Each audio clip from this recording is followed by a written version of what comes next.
Jeudi 17 mars 2022 était un jour important pour Nathalie Marquet.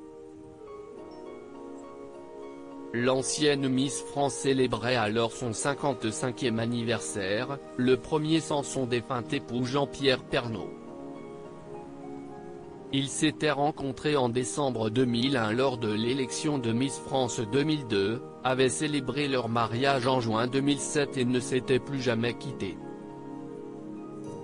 Jusqu'à la mort du présentateur de 71 ans, disparu le 2 mars 2022. Seule pour son anniversaire 2 semaines plus tard, Nathalie Marquet peut toutefois compter sur le soutien sans faille de sa fille Lou Pernaut, 19 ans. Quelques heures plus tard, c'est son fils Tom Pernaut, 18 ans, qui s'exprime à son tour. Le jeune étudiant en école de commerce se fait rare sur les réseaux sociaux.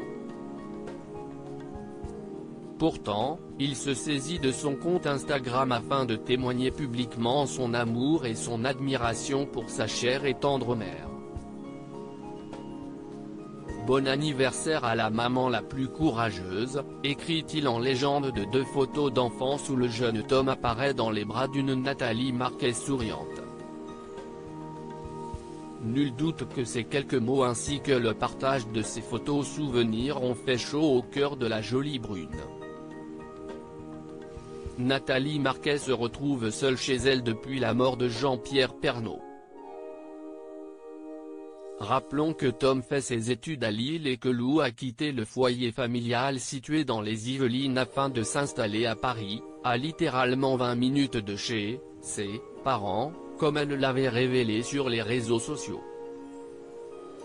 Et même à quelques minutes de distance de sa mère désormais veuve, la jeune femme prend soin d'elle. C'est la promesse qu'elle a faite à son regretté père avant son décès. Je sais que tu prendras soin de moi de là-haut, et moi, je t'ai promis que je prendrai soin de maman durant tout le long chemin que durera ton absence, déclarait-elle alors en l'église Sainte-Clotilde, dans le 7e arrondissement de Paris, où se sont déroulées les obsèques. Rappelons que l'ex-présentateur du journal télévisé de 13h sur TF1 est mort après avoir été plongé dans un coma profond, à la suite d'une opération à cœur ouvert. Ces dernières années, Jean-Pierre Pernaut avait été confronté à la maladie. En 2018, il avait combattu avec succès son cancer de la prostate. Puis, 3 ans plus tard, c'est un cancer du poumon qui s'est déclaré. Le droit guéri, le gauche était inopérable en raison de son état de santé trop fragile.